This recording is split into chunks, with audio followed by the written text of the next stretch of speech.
DD Urdu।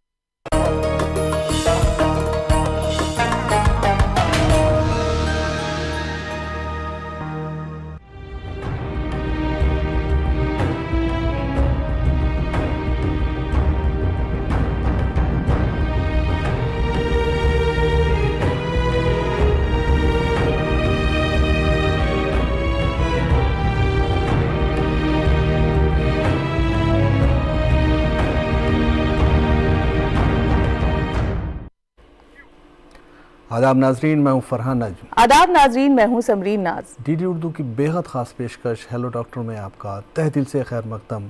Programme hello doctor में हम आपको बताते हैं आपकी सेहतमंद ज़िंदगी का राज, ताकि आप बदल सकें अपने जीने का अंदाज़। नाजरीन, ये जो मौसम की तब्दीली है वो हमारे जिस्म पर मुख्तलिफ असरात नुमायां करती है। जैसे कभी हम सर्दी से अगर गर्मी की तरफ जाते हैं या फिर हम कभी गर्मी से सर्द मौसम की तरफ जाते हैं, तो ये तब्दीलियां हमारे जिस्म पर नुमायां होती हैं। यूँ तो जो इंसानी जिस्म है वो हर तरीके से ढल जाता है, हर मौसम के हिसाब से ढल जाता है, ये हमारा मिजाज ही समझिए। लेकिन कुछ लोग ऐसे होते हैं जिनका जो मौसम है वो बहुत ज़्यादा उन पर असर नुमाया करता है और मौसम के असरात उन पर बहुत जल्दी जल्दी दिखने लगते भी हैं।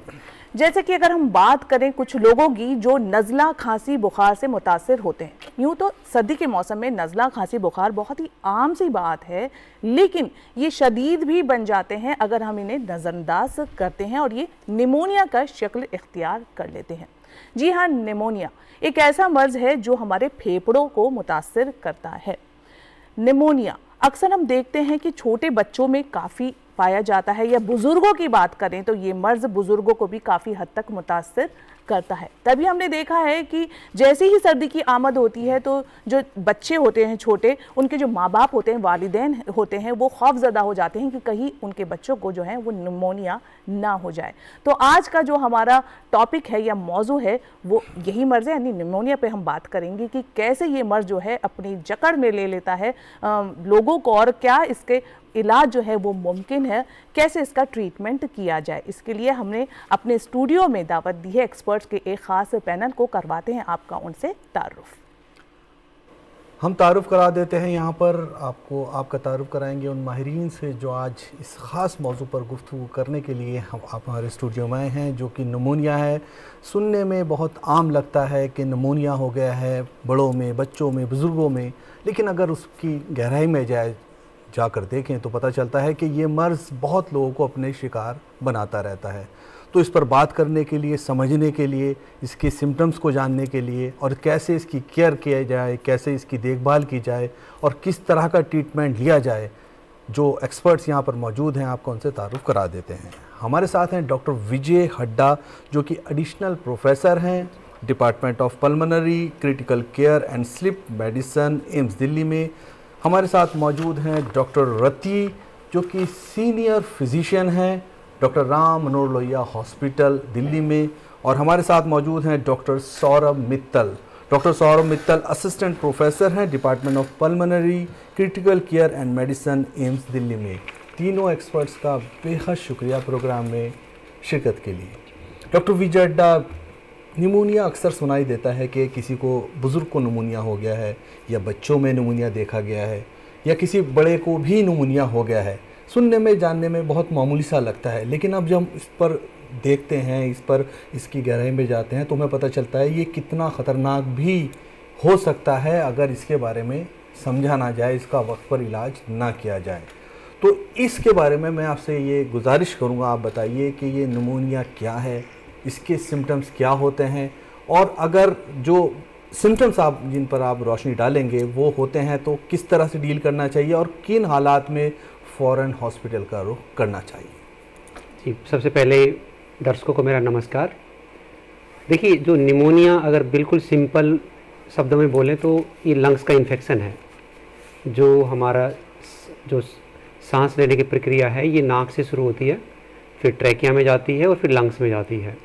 तो जो इस रास्ते का जो इन्फेक्शन होता है वो ऊपर का इन्फेक्शन हो सकता है, जैसे नाक में या ट्रैकिया में, तो वो थोड़ा सिंपल होता है। लेकिन जैसे जैसे नीचे जाएगा, स्पेशली अगर लंग्स पे पहुंच गया, तो सीरियस इन्फेक्शन बोलते हैं उसको हम।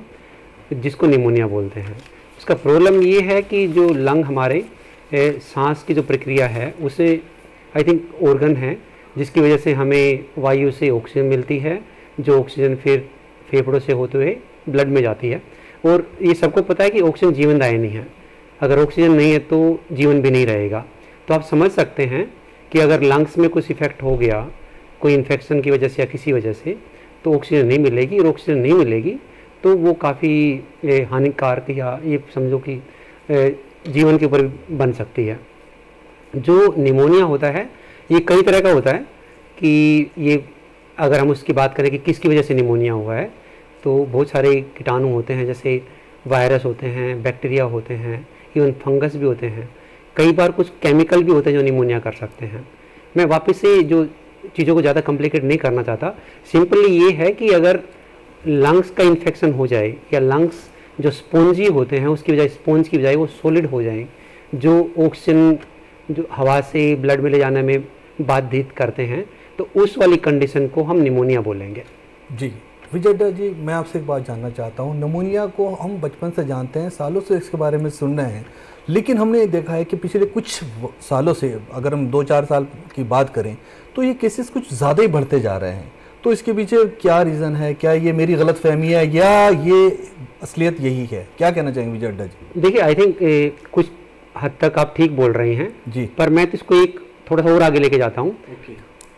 हम ये बोलते हैं कि हमने काफ़ी डेवलपमेंट हुई है मेडिकल साइंस में भी और इन जनरल भी जी, पर सदियों से निमोनिया जो इन्फेक्शन के पॉइंट ऑफ व्यू से नंबर 1 कोज है डेथ का भी। ये तो बहुत दुनिया फिक्र भर की में। बात है, बहुत ज़्यादा फिक्र की बात आप कर रहे हैं डॉक्टर साहब। जो जितने भी इन्फेक्शन हैं निमोनिया उनमें सबसे ऊपर आता है। अगर हम मौत की बात करें तो जी, आप जी। समझ सकते हैं कि कितना खतरनाक इन्फेक्शन हो सकता है। जी जी। तो और दूसरा ये है कि अब थोड़ी समझ भी हो गई है। अगर हम काफ़ी साल पहले जाएंगे जब सिर्फ एक्सरे ही एक मॉडलिटी होती थी डायग्नोस करने की, जी, अब अगर हमें शक लगता है और एक्सरे नॉर्मल होता है तो हम इजीली सीटी स्कैन करा लेते हैं। ओके, तो सीटी स्कैन भी बहुत सारे निमोनिया को पिक कर लेता है जो एक्सरे में मिस हो जाते थे, तो जी। वो भी एक कारण है। फिर ओके। दूसरा, पहले हम ये होता था कि मरीज को देखा, ठीक कर दिया और बस वहीं कहानी खत्म हो जाती थी। ओके, अब शायद रिपोर्टिंग भी अच्छी हो रही है, ओके, तो ये सारी चीज़ें मिला के आपको एब्सोल्यूट नंबर ऐसा लगेगा कि जैसे नंबर बढ़ रहा है, तो वो ओके। एक कारण हो सकता है। अदरवाइज मैं तो यही कहूँगा कि सदियों से निमोनिया अभी भी मौत का सबसे बड़ा कारण है जी। अगर हम इन्फेक्शन की बात करें तो। यहाँ पर ये बात बहुत ज़्यादा समझने की है, मैं आपसे भी जिक्र करूँगा समझनी यहाँ पर, जी। कि जैसे कि डॉक्टर विजय अड्डा ने बताया कि निमोनिया जो मौतें होती हैं उसका एक बहुत बड़ा वजह, बहुत बड़ी कॉज बता रहे हैं। तो यहाँ पर अगर किसी के साथ भी अगर डॉक्टर कहता है कोई अलामात जो डॉक्टर आपको बताया या इस प्रोग्राम के ज़रिए आप जाने वो महसूस हो रही हैं, तो आपको देर नहीं करनी चाहिए और फ़ौरन किसी अच्छे डॉक्टर के पास जाके उसका इलाज कराना चाहिए और उसको बिल्कुल, समझना चाहिए। बिल्कुल। जैसे कि अलामात की ही हम बात कर रहे हैं, डॉक्टर रति आपकी तरफ आएंगे। जैसे मैंने अभी बताया शुरुआत में ही कि सर्दियों की आमद होती है तो नज़ला, खांसी, बुखार ये बहुत ही आम सी बात हो जाती है। कई बार जब ये शदीद हो जाते हैं तब ही निमोनिया की शक्ल इख्तियार करते हैं, लेकिन वो शदीद होने तक का जो सफ़र है उस सफ़र में लोग अक्सर इसके सिम्टम्स को पहचान ही नहीं पाते और वो दवा ले लेते हैं किसी केमिस्ट के पास जाके, किसी फार्मेसी से, सोचते हैं कि हम ठीक हो जाएंगे। तो जो इसके सिम्टम्स हैं, अलामात हैं, उनको समझना कितना ज़रूरी है हर एज ग्रुप के लोगों के लिए। जी बिल्कुल। जैसे कि आपने पूछा कि कैसे हम लक्षणों को पहचानें, और लक्षण तो बहुत कॉमन है, हम अक्सर देखते हैं। जैसे नज़ला, आपने एक बड़ी कॉमन भाषा में कहते हैं कि नज़ला है, सर्दी है, ज़ुकाम है। तो ये लक्षण कब विकराल रूप ले लेते हैं? लक्षण निमोनिया के बड़े ही साधारण से हैं, बुखार होना, खांसी होना, नज़ला होना, बलगम निकलना, तो ऐसे साधारण ही लक्षण होते हैं निमोनिया में। लेकिन ये कुछ स्पेशल पॉपुलेशन ग्रुप में ये सिवियर फॉर्म ले लेते हैं। जैसे अगर बहुत छोटे बच्चे हैं तो बहुत छोटे बच्चों में एक तो लक्षण भी कुछ अलग हो सकते हैं, या फिर बड़े बुजुर्ग हैं, या फिर वो पॉपुलेशन है जो अडल्ट हैं लेकिन उनको बहुत तरह की बीमारियां हैं, जैसे उनको शुगर है और शुगर अनकंट्रोल्ड रहता है, हार्ट की परेशानी है, किडनी की बीमारी है, अस्थमा है, COPD है। तो ये वाले जो ग्रुप है वो अपने बुखार को या या खांसी को बिल्कुल ही इग्नोर नहीं कर सकते इन लक्षणों को, अगर ये लगातार बना हुआ है। साधारण जो निमोनिया होता है, साधारण नज़ला खांसी जुकाम होता है, ये एक अपने आप से ठीक हो जाने वाला बीमारी होती है। यूजुअली हम देखते हैं कि 4 से 5 दिन में पूरी तरह रिकवरी होती है, मैक्सिमम 1 हफ्ता लग सकता है आपको। लेकिन अगर आप ये हाई रिस्क ग्रुप में हैं, अगर आपको बहुत सारी बीमारियां हैं, जैसे अगर आपको अस्थमा है, अगर आप इन्हेलर लेते हैं, आपको सांस की COPD से कोई बीमारी है, आपको और कोई लंग की बीमारी है, आपकी शुगर अनकंट्रोल रहती है, आप हार्ट के पेशेंट हैं, या कई बार आप कोई ऐसी दवाइयाँ ले रहे हैं जैसे हम जिसको इम्यूनिटी कम करने वाली इम्यूनोसप्रेसेंट ड्रग्स ले रहे हैं, अगर आप स्टेरॉइड्स ले रहे हैं किसी भी बीमारी की वजह से, या आपका कोई ऑर्गन ट्रांसप्लांट हुआ है और आप मतलब ये जो सारी चीजें हैं, अगर इन सब पर आप हैं तो आपको एहतियात बरतने की जरूरत है। डॉक्टर रति ये बात जारी रखेंगे, एक कॉलर जुड़ रहे हैं हमसे। हेलो हेलो हेलो, आवाज मिल रही है आपको? हेलो, बात जारी रखिए आप। लगता है कि यहाँ पर कांटेक्ट नहीं हो पा रहा है। तो लक्षण तो साधारण ही होते हैं, बट इसमें ये है कि जो शायद कॉलर जुड़ गए हैं हमसे डॉक्टर रति। हेलो हेलो जी, आपका खैर मकदम है हमारे प्रोग्राम में। जी जी, अपना सवाल पूछिए। हमको इस सीजन में खांसी और जुकाम रहता है और हम सुबह सुबह नींबू पानी पी लेते हैं, नुकसान तो नहीं करता है? अच्छा, तो ये जी जी जी, नज़ला खांसी, ये इनको खांसी और ऐसी सर्दी का सा जुकाम फील होता है। जी बिल्कुल, आपका सवाल जो है बहुत साधारण है। जैसे हम कहते हैं कि नज़ला में ये भ्रांति है बेसिकली, क्योंकि हम विटामिन सी की अगर बात करें तो ये बहुत अच्छा ज़रिया है इन्फेक्शन को प्रिवेंट करने के लिए, चाहे किसी भी तरह का इन्फेक्शन हो, स्किन में हो, ब्लड में हो। हम ज़रूर कहते हैं कि विटामिन सी एक एंटी इन्फेक्टिव विटामिन है। अगर हम इसकी भरपूर मात्रा ले, प्रचुर मात्रा ले, तो हमें किसी भी तरह का इन्फेक्शन होने की चांसेस कम होंगे। तो अगर आप ये सोचते हैं कि आपको नींबू पानी पीने से कोई नुकसान होगा, तो मैं आपकी ये भ्रांति दूर कर दूं कि अगर आपको नज़ला है, खांसी है, बेशक आप ठंडा पानी ना लें, लेकिन आप नींबू पर्याप्त मात्रा में किसी भी तरह से ले सकते हैं, पानी में, सलाद में। तो आप विटामिन, नींबू में पर्याप्त मात्रा में विटामिन सी देखा गया है, और ये इन्फेक्शन को प्रिवेंट करने वाला एकमात्र विटामिन है जो आपको ज़रूर फ़ायदा करेगा। तो ये भ्रांति ही है। आप जो रसीले फल हैं, मौसमी है, संतरा है,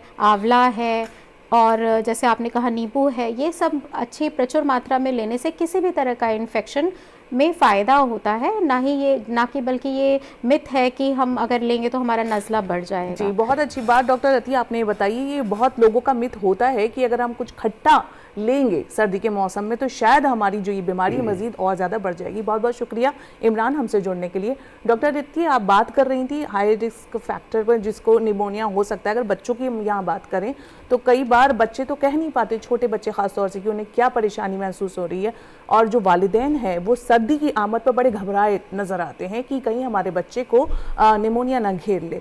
तो उनके लिए आप क्या कहना चाहेंगी कि किस तरह से अपने छोटे बच्चों का ख्याल रखें और कैसे पहचानें कि निमोनिया के जो सिम्टम्स हैं वो नुमाया हो रहे हैं? हाँ जी बिल्कुल, छोटे बच्चों में हमें विशेषतर ध्यान रखना पड़ेगा, क्योंकि कई बार वो लक्षण अपने पहचान भी नहीं पाते हैं, और हम एज अ पेरेंट भी थोड़ा कई बार निगलेक्ट करते हैं या आसपास की दुकानों से दवाइयाँ ला के देते हैं। ठीक है, वो कहीं हद तक ठीक है, परंतु बहुत छोटे बच्चे जो दूध पीने वाली स्थिति में हैं, तो कई बार वो ये देखा गया है कि वो मदर्स मिल्क फीड नहीं कर रहे, वो दूध पीना बंद कर दे, या किसी भी तरह का ओरल इंटेक नहीं ले रहे हैं, खाना पीना छोड़ दिया है, ठीक, और सांस लेने में बहुत तकलीफ हो रही है, घड़-घड़ की आवाज़ आ रही है, सांस की गति बहुत बढ़ी हुई है, जिसको हम रेस्पिरेटरी रेट कहते हैं, रेस्पिरेटरी रेट बहुत फास्ट हो रहा है, अंदर से सीटी जैसी आवाज़ आ रही है, घड़-घड़ की आवाज़ आ रही है, सांस में लेने में बच्चे को बहुत तकलीफ हो रही है, छोटे छोटे सेंटेंसेस नहीं बोल पा रहा है, छोटे छोटे शब्द नहीं बोल पा रहा है। तो ऐसी स्थिति में डिहाइड्रेटेड हो रहा है, बच्चा खा नहीं रहा, यूरिन कम आ रहा है, तेज़ बुखार से ग्रसित हो रहा है, उल्टियाँ कर रहा है, तो ऐसे लक्षण जो है सीरियस हो सकते हैं बच्चों में। तो आप बिल्कुल इनको इग्नोर ना करें, आप तुरंत अपने चिकित्सक से संपर्क करें।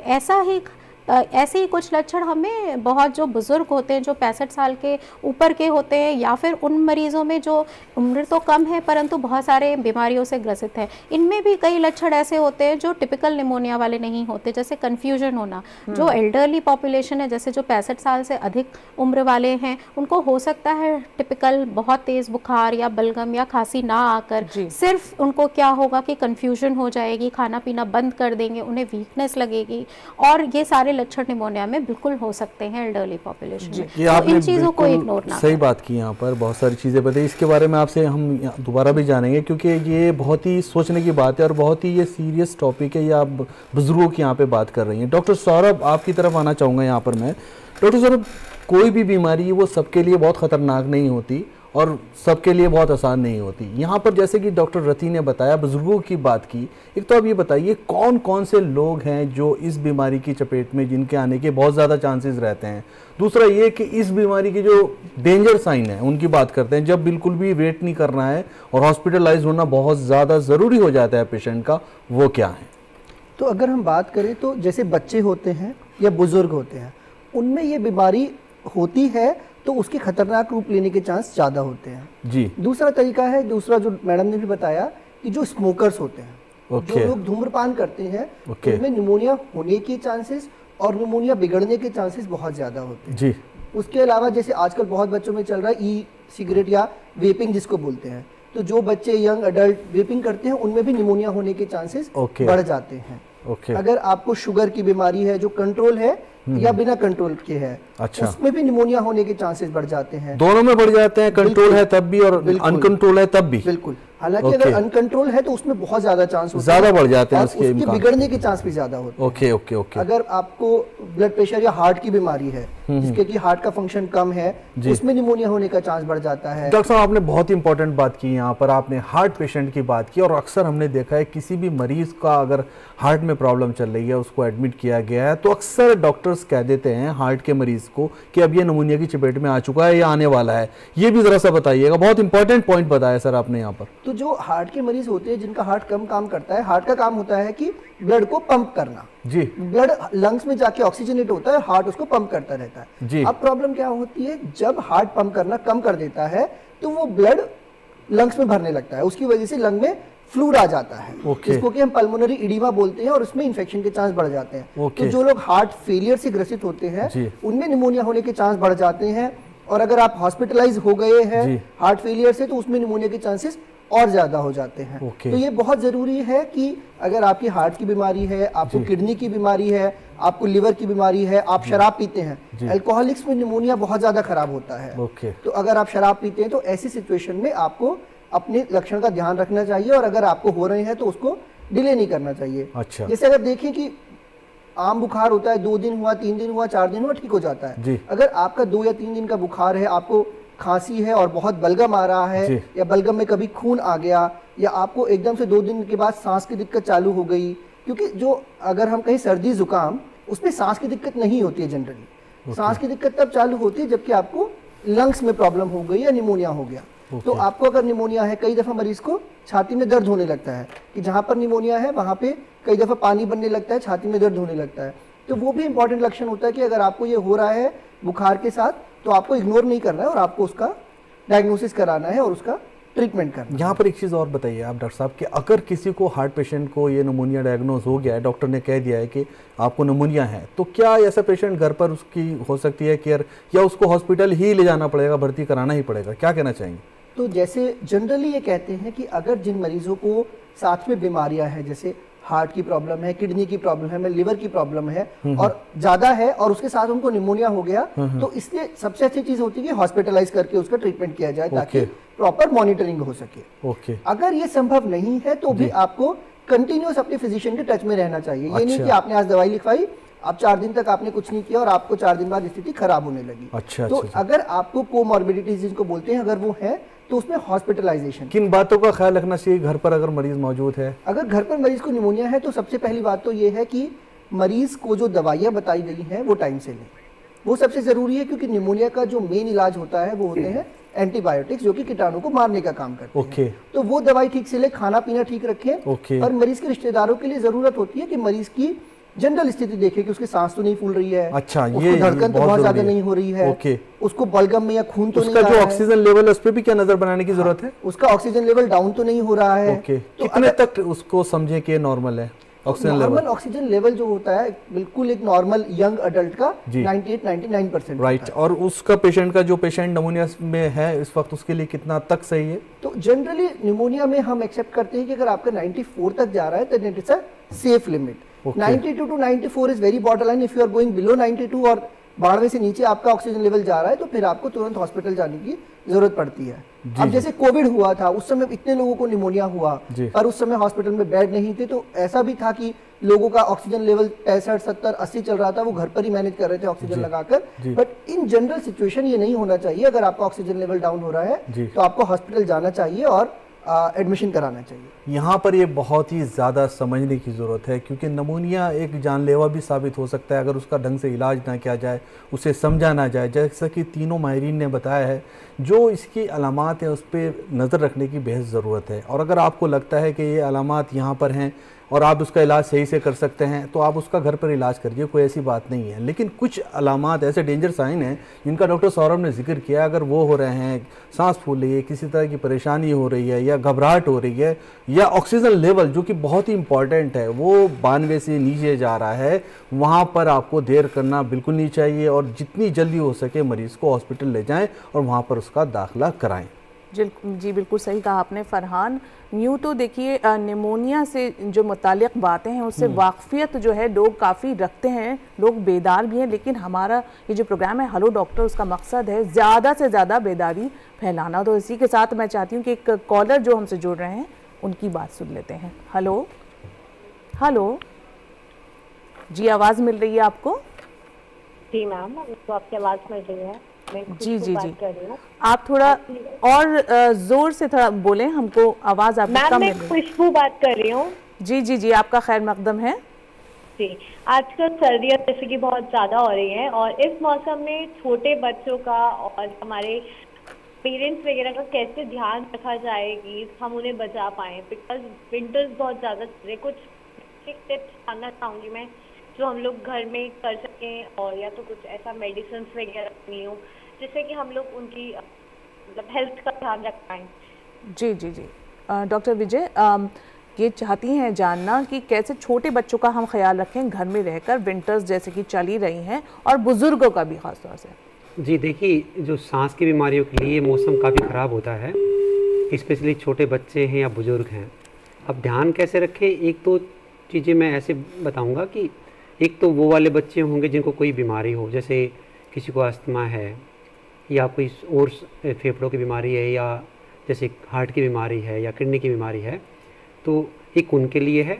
दूसरा वो जो स्वस्थ हैं, तो जिनको पहले से बीमारियां हैं स्पेशली अस्थमा, तो उनको अपनी दवाइयां रेगुलर लेनी चाहिए, क्योंकि अगर आपने दवाइयां रेगुलर नहीं ली तो अस्थमा ख़राब हो जाएगा, उसकी वजह से प्रॉब्लम हो सकती है। दूसरा एक कॉमन चीज़ ये देखी गई है कि जो इन्फेक्शन होता है एक दूसरे से लगता है और बच्चे इसको बहुत जल्दी पकड़ लेते हैं। ऐसे बुज़ुर्ग भी उनकी इम्यूनिटी थोड़ी कम होती है तो वो जल्दी पकड़ लेंगे। तो जिन लोगों को घर में इन्फेक्शन हो, जैसे कि मान लो कि मुझे जुकाम है जो कि वायरल इन्फेक्शन होता है, तो मुझे कोशिश करनी चाहिए कि मैं छोटे बच्चे के पास ना जाऊं तो कम से कम मास्क लगा हो या मुंह ढका हो, हाथ धोएं बच्चे को छूने से पहले। तो अगर ये वाली चीज़ें ध्यान रखेंगे तो कम से कम जो ये एक दूसरे से लगने वाले इन्फेक्शन कम हो जाएंगे। दूसरा इम्पोर्टेंट पॉइंट है कि सर्दी से बचा के रखें, कपड़े अच्छी तरह पहनाएं छोटे बच्चों को, बुज़ुर्गों को भी कोशिश करें कि उनको बाहर सर्दी में ना जाने दें और जहाँ तक हो सके पूरी बॉडी को कवर करके रखें, जो वार्म कपड़े पहनाएं। तीसरा चीज़ है कि अपने आप को खाने पीने का ध्यान रखें, जहाँ तक हो सके ज़्यादा ठंडी चीज़ें ना खाएं।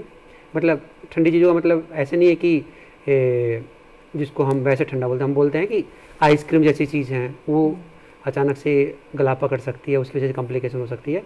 और जो हेल्दी लाइफस्टाइल को अपनाएं, आई थिंक अगर इतना करेंगे तो हम आराम से इस मौसम में भी अपने आप को इन्फेक्शन से बचा सकते हैं। तो खुशबू, डॉक्टर विजय ने आपको जो टिप्स बताई हैं कि कैसे आप विंटर सीज़न में बुज़ुर्गों को और बच्चों को ख़ास तौर से इसकी जो कहते हैं ना एक तरीके की जो परेशानियां पैदा होती हैं उनसे बचा सकती हैं, उन्हें आप फॉलो ज़रूर कीजिए। शुक्रिया हमसे जुड़ने के लिए। अच्छा डॉक्टर विजय, हम आपसे जानना चाहेंगे, बुज़ुर्गों की बात हो रही है, बच्चों की भी बात हो रही है, तो हमने ये देखा है कि अक्सर जो बुज़ुर्ग हैं अगर वो निमोनिया से मुतासर होते हैं इस मर्ज़ से, तो उसके जो सिम्टम्स हैं उनमें नुमायाँ नहीं होते हैं। कोई भी अगर बीमारी होती है तो हमने ये देखा है अपने घर में कि बुज़ुर्ग जो हैं वो एक तरीके से कोना पकड़ लेते हैं, डेली की जो उनकी एक्टिविटीज़ हैं वो कम हो जाती हैं, खाना पीना छोड़ देते हैं, किसी से ज़्यादा बात नहीं करते हैं। तो निमोनिया को कैसे पहचानें अगर किसी बुज़ुर्ग पर ये लाहिक हो गया है, तो कैसे पहचाना जाए, क्योंकि कई बार उनको बुखार भी नहीं आता है और खांसते वक्त बलगम भी नहीं आता है, सूखी खांसी हो जाती है। जी देखिए, ये बहुत ही महत्वपूर्ण सवाल है। डॉक्टर्स के लिए मुश्किल नहीं है। डॉक्टर्स को तो पता है कि जो बच्चे और जो बुज़ुर्ग होते हैं उनमें ज़्यादातर बीमारियों में सिम्टम डिफरेंट होते हैं। निमोनिया अगर होगा तो ज़्यादातर लोगों को खांसी नहीं आएगी, बुखार हो सकता है हल्का फुल्का आए, तो वो ज़्यादातर वो ऐसे प्रेजेंट करेंगे कि अचानक से आपको लगेगा कि एक बुज़ुर्ग थे, घर में काफ़ी एक्टिव थे, सडनली उनकी एक्टिविटी कम हो गई, खाना पीना कम हो गया और लोगों से कांटेक्ट कम हो गया। डॉक्टर्स में परेशानी नहीं है। डॉक्टर को तो पता है कि जब बुज़ुर्ग आएंगे अगर उनको ये दिक्कतें हैं तो ज़रूर उनको कहीं ना कहीं इन्फेक्शन होगा। तो बुज़ुर्गों में यूजुअली निमोनिया और यूटीआई, यूरिनरी ट्रैक्ट इन्फेक्शन, ये 2 कॉमन इन्फेक्शन होते हैं जिसकी वजह से ऐसे वाले लक्षण आते हैं कि वो खाना पीना कम कर देगा या उसकी एक्टिविटी कम हो जाएगी या थोड़ा कन्फ्यूजन हो जाएगा। अगर ऐसे हैं तो डॉक्टर तो आराम से पहचान लेंगे।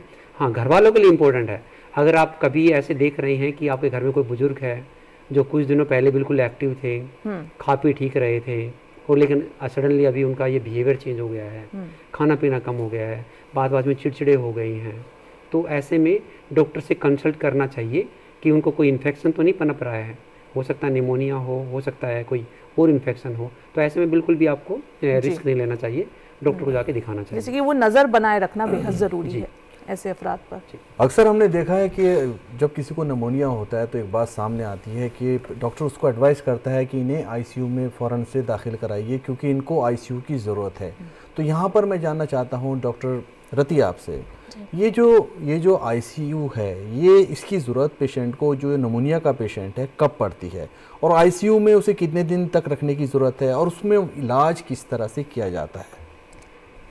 तो जैसे हमने पहले भी डिस्कस किया है कि साधारण निमोनिया जो है घर रहकर ही एंटीबायोटिक, ओरल एंटीबायोटिक द्वारा ट्रीट किया जा सकता है। जैसे सर ने कहा कि सिवियर लक्षण होते हैं जब कोई बुज़ुर्ग हैं या बच्चे हैं, तेज़ सांस ले रहे हैं, ऑक्सीजन की कमी आ रही है, कन्फ्यूजन हो रही है, अपनी एक्टिविटीज़ नहीं कर पा रहे, बेहोशी की हालत में, तो ये होता है कि आप ज़रूर ये एडमिशन इन मरीज़ों का ज़रूर करना पड़ेगा।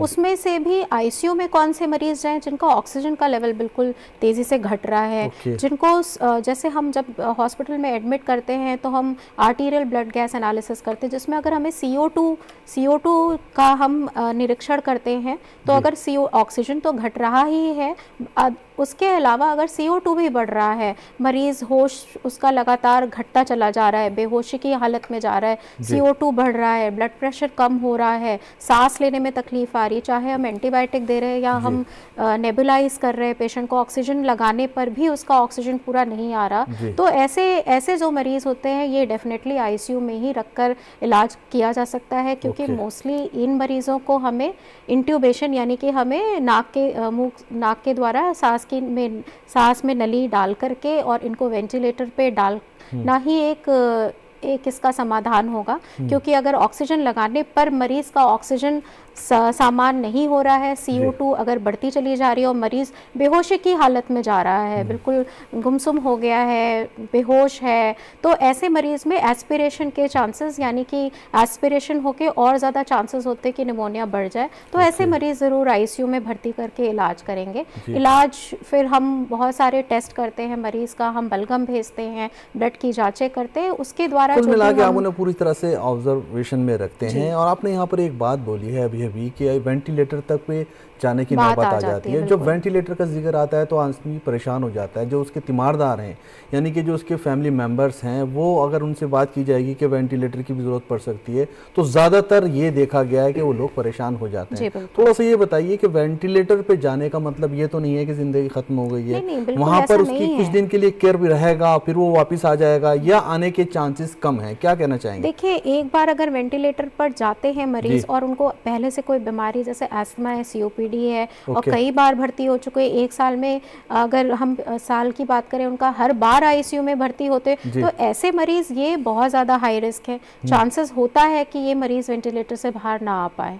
लेकिन जो साधारण मरीज हैं जिनको कोई बीमारी नहीं है, जिनको शुगर नहीं है, जिनको कोई सांस की दिक्कत, अस्थमा, COPD, हार्ट की बीमारी नहीं है और निमोनिया बिगड़ गया है और साथ में ऑक्सीजन की कमी हो गई है, ऐसे मरीज जो है डेफिनेटली अगर उनका प्रॉपर ट्रीटमेंट आईसीयू में रहकर हम करते हैं तो ये जरूर स्वस्थ होकर बाहर आते हैं। बेसिकली हम ऑक्सीजन सपोर्ट कर रहे हैं। वेंटिलेशन का मतलब ये नहीं है कि ventilator is the last option. हमारे पास अभी कोविड गए हुए बहुत ज़्यादा दिन तो नहीं हुआ, लेकिन ऐसा नहीं है, हमने उस समय भी मरीज जो कि कोविड में हमें वेंटिलेटर पे डालना पड़ा, उसमें कुछ फ्रैक्शन ऑफ द पेशेंट तो जरूर हमारे वापस स्वस्थ होकर घर भी देखा गया है कि तो इसमें डरने की बात नहीं है। मरीज टू मरीज ये वेरी करेगा, करता है यस कि उसकी एज क्या है, उसकी हिस्ट्री क्या है, पहले से कोई बीमारी तो नहीं है। अगर वो कैंसर पेशेंट है डेफिनेटली, अगर वो हार्ट पेशेंट है, अगर उनका अस्थमा बहुत लंबा है, COPD है, किसी तरह का कैंसर है, और अगर कोई ट्रांसप्लांट वाले पेशेंट है, किसी और कोई ऑर्गन ट्रांसप्लांट हुआ है, ऐसे पेशेंट वहाँ पर थोड़ी सी कॉम्प्लिकेशन बढ़ जाती है और वहाँ पर समझने की जरूरत है, वहाँ पर रिस्क बढ़ जाता है। एक चीज आपने बहुत इंपॉर्टेंट बताई है, वो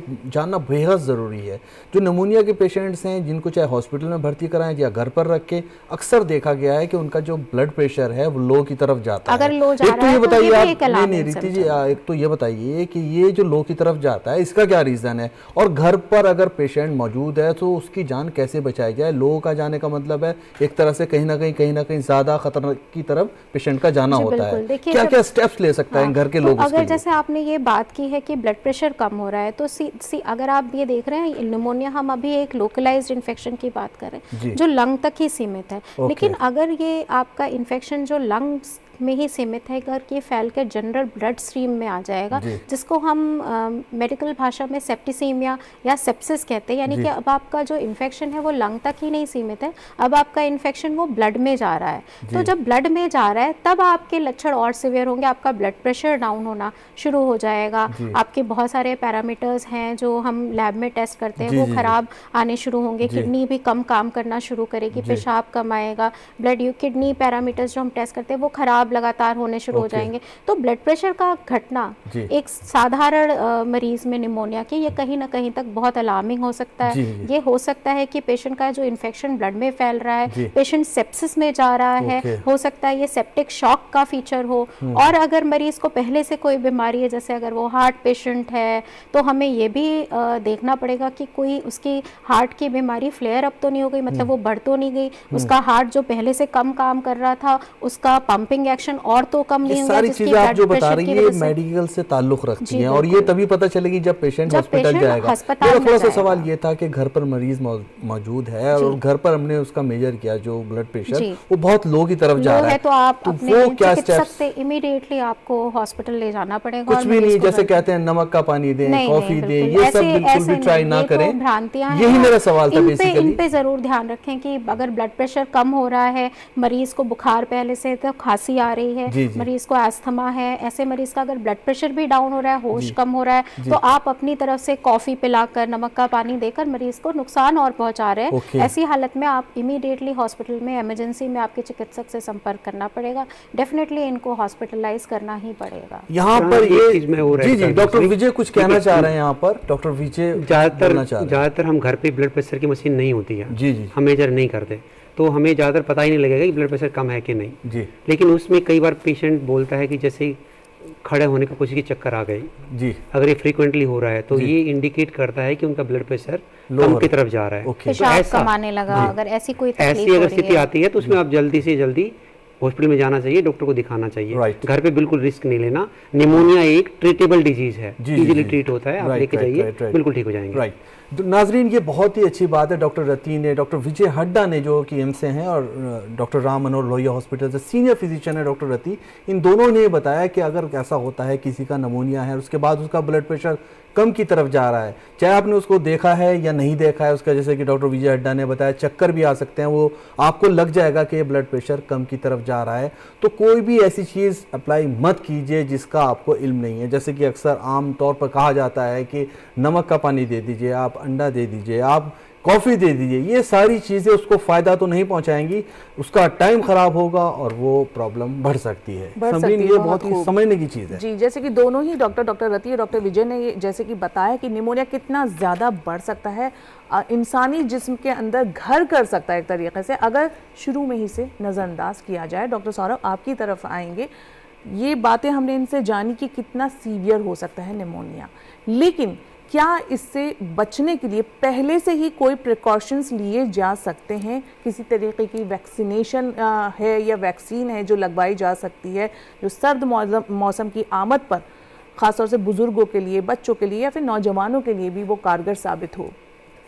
तो निमोनिया से बचने का जो सबसे अच्छा तरीका है वो है हेल्दी लाइफस्टाइल। अगर आपका हेल्दी लाइफस्टाइल है, आपका खाना पीना ठीक है, आपकी वॉकिंग है, आपकी फिजिकल एक्टिविटी लेवल है, तो आपके निमोनिया होने के चांस या निमोनिया अगर हो भी गया तो उसके बिगड़ने के चांस बहुत कम होते हैं जी। तो हेल्दी लाइफस्टाइल एक सबसे इंपॉर्टेंट चीज़ है। दूसरी चीज़ है वैक्सीनेशन। वैक्सीनेशन हम निमोनिया में बोलते हैं कि 2 वैक्सीन हैं जो कि अवेलेबल हैं, और जो ज़्यादातर हम उन मरीजों के लिए तो ज़रूर रिकमेंड करते हैं, बच्चे हैं या बुजुर्ग हैं या वो अडल्ट जिनको की कोई बीमारियां हैं, जैसे किडनी की बीमारी है, लिवर की बीमारी है, उनके लिए। तो एक वैक्सीन होती है निमोनिया की जिसको बोलते हैं निमोकोकल वैक्सीन जी, और एक वैक्सीन होती है इन्फ्लुएंजा या फ्लू वैक्सीन या फ्लू शॉट जिसको बोलते हैं। तो निमोकोकल वैक्सीन एक ही बार लगती है, पर फ्लू वैक्सीन या फ्लू शॉट या इन्फ्लुएंजा वैक्सीन वो हर साल लगवानी पड़ती है क्योंकि वायरस बदलता रहता है। तो ये जो आप वैक्सीन बता रहे हैं हर साल लगवानी पड़ सकती है, तो ये बुजुर्गों के लिए या सभी एज ग्रुप के लोगों के लिए ज़रूरी है और सही रहती है? देखो, रिकमेंडेड तो ये है कि सबको लगवानी चाहिए, पर जो सही तरीका है इसको कि भाई पब्लिक लगवा सके, जिनको भी कोई मेडिकल प्रॉब्लम्स हैं जी, या जिनकी उम्र 65 साल से ज्यादा है, उन लोगों को तो ये वैक्सीन मैंडेटरी है, जरूर लगवाना चाहिए, ताकि उनका निमोनिया होने का, इन्फ्लुएंजा या फ्लू की वजह से निमोनिया होने का चांस बहुत कम हो जाता है। अच्छा। तो ये एक बहुत जरूरी चीज है कि ये वैक्सीन आप अपने डॉक्टर से बात करें कि क्या ये वैक्सीन मेरे लिए है। अगर आपके डॉक्टर आपको रिकमेंड करते हैं तो आपको वैक्सीन लगवानी चाहिए।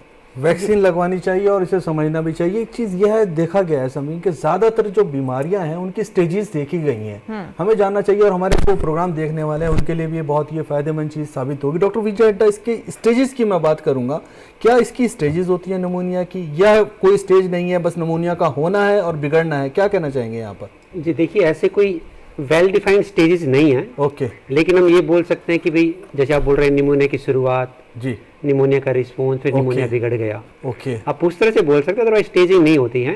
अच्छा। तो मान लो शुरुआत में तो बुखार होगा, खांसी, बलगम होएगा जी, फिर अगर उसको टाइमली ट्रीट करें जी तो आगे नहीं बढ़ेगा। ओके। नहीं तो नेक्स्ट स्टेज में क्या होगा कि आपका ऑक्सीजन लेवल कम होना शुरू हो जाएगा। सेकंड लेवल, वो आगे स्टेजेस ही आ गई हैं, उसका आगे बढ़ जाएगा। और हो सकता है कि जो इन्फेक्शन लंग में था जी वो बाकी बॉडी में भी चला जाए, जिसको हम सेप्टिसीमिया कहते हैं। उसके बाद फिर और ऑर्गन को इफेक्ट करना, तो ये तो मल्टी ऑर्गन हो गई लगभग स्टेजेस। एक और स्टेजेस है जो लंग्स में अगर बहुत ज्यादा हो जाए, जिसको हम ARDS बोलते हैं। ओके।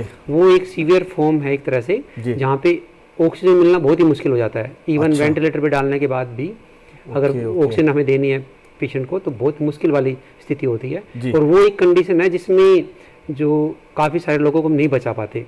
करीबन 20 से 30% लोग तो बिल्कुल नहीं बच पाते। और जो अगर हॉस्पिटल थोड़ा ठीक नहीं है तो उसमें करीबन कोई भी एज के हो सकते हैं जी, उसमें कोई भी एज की हो। ARDS अगर है तो वो काफ़ी जानलेवा साबित हो सकता है। Okay okay. लेकिन डॉक्टर साहब, एक चीज़ आपने यहाँ पर अभी भी बताई हमारे प्रोग्राम देखने वालों को कि अगर किसी को जुकाम होता है, अगर किसी को खांसी होती है, साथ में फीवर होता है, तो ये एक तरह से निमोनिया की शुरुआत, आप इस पर कह रहे थे कि निमोनिया की शुरुआत हो सकती है। लेकिन ये तीनों ये अलामात जो हैं ये तो एक आम अलामात हैं, ये आम सिम्टम्स हैं, तो इसमें क्या कैसे समझें कि निमोनिया की शुरुआत है या एक आम फीवर है? क्या कहना चाहेंगे? कुछ ऐसा कुछ मोटे मोटे तौर पर बताइए जिससे जाहिर हो कि ये निमोनिया की तरफ जा रहा है पेशेंट। जी देखिए, ऐसे तो कई बार बड़े से बड़े एक्सपर्ट से भी मिस हो सकता है, लेकिन आम पब्लिक के लिए मैं ये बोलूँगा जी, हम जो इन्फेक्शन को 2 पार्ट में डिवाइड कर सकते हैं। एक ऊपर का इन्फेक्शन, एक नीचे का इन्फेक्शन। ऊपर का इन्फेक्शन में जो आम जुकाम, गला खराब होना होता है, तो उसका एक मेजर पॉइंट ये होता है कि जो ऊपर के इन्फेक्शन होता है उसमें बलगम ज्यादा नहीं होता कभी। अच्छा। ज्यादातर सूखी खांसी होगी, आपको गले में दर्द हो रहा होगा या थोड़ा सा क्या बोलते हैं उसको, सोर थ्रोट जिसको बोलेंगे, वो होगा। छींकें आ सकती हैं, नाक में खुजली हो सकती है। अच्छा। तो ये अगर हैं सिर्फ, तो आप मान के चलो कि आपको गले का ही इन्फेक्शन है, नॉर्मल चीज है, वो नीचे नहीं गया है। नीचे नहीं गया। निमोनिया जब होता है ज्यादातर केसेस में बलगम बनता है। ओके। और वो छाती में दर्द हो सकता है, छाती में दर्द होना, आपका सांस फूलना शुरू हो जाएगा। ओके। और अगर और भी ज्यादा है तो आपको पूरे शरीर में कमजोरी आना, बुखार बहुत तेज होना, और डिस्पाइट आप वो बुखार की दवाइयाँ लेंगे उससे रिस्पॉन्स नहीं आना। ये अगर है तो आप समझो कि आपको इन्फेक्शन शायद थोड़ा सा सीरियस है। अच्छा, उस कंडीशन में आपको डॉक्टर से कंसल्ट करना चाहिए। मेरे ख्याल से अगर 3 दिन 4 दिन तक पेशेंट ठीक हो जाता है तो शायद घबराने की ज़रूरत नहीं है, लेकिन अगर ये 5 से 7 दिन की तरफ जा रहा है और मेडिसिन भी ले रहा है पेशेंट और वो 8 दिन में 9 दिन में कवर नहीं हो रहा है तो बहुत ही होशियार होने की ज़रूरत है। क्या कहना चाहेंगे विजय डॉक्टर साहब? जी, ये कुछ हद तक आप ठीक बोल रहे हैं, लेकिन अगर शुरू के दिन में देखो निमोनिया सीधा लंग से भी हो सकता है ना, ऐसा नहीं है कि वो पहले ऊपर का इन्फेक्शन होगा फिर नीचे का होगा। कई बार डायरेक्टली निमोनिया भी होता है जी। तो उस केस में अगर किसी को छाती में दर्द है, बहुत तेज बुखार आ रहा है, सांस लेने में दिक्कत हो रही है, खांसी में खून आ गया है, तो ये अलार्मिंग सिम्टम है। इन वाले सिम्टम को हम जो लक्षण है उनको हम इग्नोर नहीं कर सकते, अनदेखा नहीं कर सकते। ऐसा है तो आप जल्दी से आप डॉक्टर के पास पहुंचिए, डॉक्टर जांच करके आपको बता पाएंगे कि ये निमोनिया बन गया है या अभी भी ऊपर का इन्फेक्शन है। कई बार खांसी में खून आना सिर्फ गले खराब होने से भी होता है, लेकिन मैं आम पब्लिक को ये मैसेज बिल्कुल नहीं दूंगा कि आपको गले में या खांसी में खून आ गया और आप ये सोचो नहीं मैं तो गला खराब है, डॉक्टर को नहीं दिखाते। आपको डॉक्टर को दिखाना ही है ताकि हम सीरियस जो चीज़ है उसको मिस ना करें। जी, यहाँ पर बहुत ही अच्छे से डॉक्टर विजय हड्डा ने, सभी डॉक्टर्स ने बताया, लेकिन विजय हड्डा जी ने जो लास्ट में बातें बताई हैं बहुत ही कारगर हैं और समझने की हैं कि अगर किसी को खांसी हो रही है, अगर किसी के नाक में कोई जैसे नज़ले की प्रॉब्लम हो रही है, फीवर हो रहा है और वो है, तो इतने घबराने की भी एकदम ज़रूरत नहीं है कि ये नमूनिया ही है। आप वेट कीजिए, अगर आप 3 दिन में 4 दिन में ठीक हो जाते हैं तो ऐसी कोई घबराने की बात नहीं है। लेकिन अगर वो इन्फेक्शन नीचे की तरफ चला जाता है, जो चीज़ें हैं बढ़ जाती हैं, जैसे कि सांस लेने में दिक्कत पेश आ रही है, मरीज चल ही नहीं पा रहा है और लास्ट में डॉक्टर विजय हड्डा ने यहाँ खून आने की भी बात की है, तो ये बहुत ज़्यादा ख़तरनाक साबित हो सकता है। यहाँ पर समझने की ज़रूरत है, फ़ौरन डॉक्टर के पास जाने की ज़रूरत है। नाजरीन, हमारी हमेशा कोशिश यही रहती है कि हम जो कि बहुत ही हमारे जो मौज़ूआत हैं, जो तरह तरह के अमराज हैं जो कि इस वक्त हॉट हैं, बहुत समझने के हैं, उन पर आपसे गुफ्तगू करें। आज की हमारी ये कोशिश इसीलिए थी क्योंकि मौसम भी बहुत ख़राब चल रहा है, इस वक्त नमूनिया के बहुत केसेस देखने को मिल रहे हैं और डॉक्टर साहब ने बताया ये समझने की ज़रूरत है, इसे पहचानने की ज़रूरत है और वक्त पर इसके इलाज कराने की ज़रूरत है। तीनों माहिरीन ने आज बहुत अच्छे से यहाँ पर बातें बताई हैं। तीनों माहिरीन का मैं एडवांस में शुक्रिया भी अदा करता हूँ और मैं एक गुजारिश करूँगा विजय हड्डा सर, आपसे शुरुआत करता हूँ कि आप अपना पैगाम, मैसेज कैसे देखना चाहेंगे प्रोग्राम देखने वालों को, जो कि आज का इस माहौल चल रहा है, हमारा जो एटमॉस्फेयर चल रहा है जिसमें ज़्यादातर नमूनिया देखने को मिल रहा है, उसकी देखभाल को भी ज़रा सा शामिल कर दीजिएगा। अच्छा, देखिए, जो निमोनिया के बारे में हमने वैसे विस्तार में बात की है जी, पर कुछ चीज़ें हैं जो मैं मैसेज देना चाहूँगा। एक तो हमें ये देखना चाहिए कि कब डॉक्टर के पास जाना है जी। ऐसे आइडियली तो जब भी कोई दिक्कत होती है हमें डॉक्टर के पास जाना ही चाहिए, पर पेशेंट डॉक्टर रेशियो इंडिया में इतना कम है कि सबको डॉक्टर नहीं मिल पाता। तो उस केस में जैसे जैसे मैंने इम्पोर्टेंट जो चीज़ें बताई हैं, अगर आपका सांस फूलता है, छाती में दर्द होता है, बलगम में खून आ रहा है या लाल लाल बलगम आ रहा है, तो इन केसेस को बिल्कुल भी आप नज़रअंदाज ना करें, जल्दी से डॉक्टर के पास जाएं और अपना इलाज शुरू करें। डॉक्टर रति, आपके पास आऊँगा, बड़ा अच्छा पैगाम देती हैं आप हमेशा, आज भी इसी तरह से हमें बताइएगा कि क्या मैसेज देना चाहती हैं आप प्रोग्राम देखने वालों को। मैं अपने दर्शकों को ये कहना चाहूँगी कि अगर निमोनिया बताया है या घर पे है तो बिल्कुल आपको डरने की ज़रूरत नहीं है। सबसे पहले आप डरे नहीं, आप जो हेल्दी लाइफस्टाइल, जैसे पहले भी डिस्कस किया कि हेल्दी लाइफस्टाइल रखें, खान पान अच्छा रखें, मौसमी फल खाएं, विटामिन सी प्रचुर मात्रा में लें, हल्का फुल्का व्यायाम करें और आपकी कोई एग्जिस्टिंग बीमारियां हैं, जो बीमारियां साथ में आपको, जैसे शुगर है, शुगर पे खासकर आपका कंट्रोल होना चाहिए। हार्ट पेशेंट है तो अपना रेगुलर चेकअप करना चाहिए, ब्लड प्रेशर है तो उसका हमें नॉर्मल लेवल पे होना चाहिए। शराब ना पिएं, स्मोकिंग ना करें, धूम्रपान ना करें। पोल्यूशन बहुत ज़्यादा है, हर किसी को पता है, तो पोल्यूशन है और आप जिसको किसी भी तरह से प्रिवेंट कर सकते हैं, मास्क लगाइए, हैंड हाइजीन अच्छी रखिए और घबराइए नहीं। और जहाँ तक प्रिवेंशन की बात है, हमने डिस्कस किया है कि वैक्सीन ज़रूर लगाइए। स्पेशल पॉपुलेशन जो है हमारी 65 साल के जो बुज़ुर्ग हैं और जो छोटे बच्चे हैं, उनको हमें न्यूमोकोकल वैक्सीनेशन लगानी है और इन्फ्लुएंजा वैक्सीन लगानी है, हर साल इन्फ्लुएंजा वैक्सीन लगानी है। और जो स्पेशल पॉपुलेशन, जैसे सर ने डिस्कस किया, वैक्सीनेशन कहीं ना कहीं क्या करता है, आपको क्योर तो नहीं देगा, लेकिन बीमारियों के जो बीमारी बिगड़ ना जाए, जैसे कि इसकी और सिवियरिटी ना बढ़ जाए, आपको हॉस्पिटल जाने की ज़रूरत ना पड़े, ये सारी ज़रूर रोकथाम करेगा। तो सबसे पैगाम मेरा यही है कि घबराएं नहीं, और जैसे हमने लड़कर कोविड को हराया है, वैसे हम साधारण निमोनिया को बिगड़ने से बचा सकते हैं। थोड़ी सूझबूझ ज़रूर रखनी पड़ेगी। बिल्कुल सूझबूझ रखनी पड़ेगी। और डॉक्टर सौरभ, मेरी रिक्वेस्ट आपसे है, आपने बहुत अच्छी बात पहले बोली थी, थोड़ा सा एक्टिव रहने की बात की थी आपने कि जो लोग एक्टिव रहते हैं वो इस मर्ज से बचे रहते हैं। थोड़ा अपना पैगाम दीजिए, उसमें एक्टिव रहने के बारे में ज़रा सा बताइएगा। तो जो मेरा पैगाम है वो सबसे इम्पोर्टेंट तो यही है कि हमें निमोनिया से बचना चाहिए। जैसे मैडम ने वैक्सीन के बारे में बताया, जो हेल्दी लाइफ स्टाइल है, मतलब आप अपना physical activity level, mental activity level, अपनी जनरल वेल बीइंग, उठने का समय, काम करने का समय, अपना रिक्रिएशनल एक्टिविटी, वो सब रखेंगे तो आपका लंग और हार्ट स्वस्थ रहेंगे, आपको निमोनिया या इन्फेक्शन होने का चांस कम हो जाएगा। अगर आपको कोई बीमारी है, जो कि मैंने पहले भी जिक्र किया था, किसी भी चीज़ की बीमारी है, हार्ट की है, किडनी की है, लिवर की है, अगर आप उनका इलाज ठीक तरीके से रखेंगे, वो कंट्रोल में रहेंगे, तो आपको निमोनिया होने का चांस कम हो जाएगा। तो मुझे लगता है कि बचाव बहुत ज़रूरी है होने के बाद इलाज करने से। तो अगर आप अपने आप को निमोनिया से बचा सके वैक्सीन से, हेल्दी लाइफस्टाइल से, और आपकी जो बाकी बीमारियां हैं उनका ठीक से इलाज करके, तो वो निमोनिया के लिए हमारी सबसे बड़ी जीत है, रादर देन की निमोनिया हो गया फिर हम हॉस्पिटल भागें और उसका इलाज कराएं। जी, बहुत खूब। तीनों ही एक्सपर्ट्स ने फरहान जैसे कि निमोनिया के बारे में बताया, और ये एक बात और एक निचोड़ समझ लें ये निकल के आया है कि अगर हम पहले से ही बचाव रखें चीज़ों के अंदर तो काफ़ी हद तक अमराज से बचा जा सकता है। सबको पता है कि सर्दी की आमद हो रही है और लोगों को ये निमोनिया जैसे मर्ज जो हैं घेर सकते हैं, तो उससे पहले ही हम एहतियाती तदाबीर अपना सकते हैं। बहुत बहुत शुक्रिया एक दफ़ा फिर से आप तीनों ही एक्सपर्ट्स का। तो नाज़रीन, आज का ये जो मौजू है निमोनिया से जो जुड़ा मौजू रहा हमारा, इस पे हमने तवील जानकारी गुफ्तगू की, हमारे एक्सपर्ट से जानकारियाँ हासिल की, आप तक पहुँचाने की कोशिश की, और हमें उम्मीद है कि आप फैज़याब होंगे। और जैसे मैं हमेशा कहती हूँ कि अगर आपके भी जहन में कोई सवाल आ रहा है तो आप हमें ईमेल कर सकते हैं। हमारी ईमेल आईडी है hello.ddurdu@gmail.com। इसके साथ ही आप हमारा ये जो प्रोग्राम है वो DD उर्दू के YouTube चैनल पर भी देख सकते हैं। तो फरहान, जैसे कि हम हमेशा बताते हैं कि हमारा हेलो डॉक्टर का अगला मौजू क्या होने वाला है, अगला टॉपिक क्या होने वाला है, तो जो नेक्स्ट टॉपिक है वो रहेगा रेटिना से जुड़ा।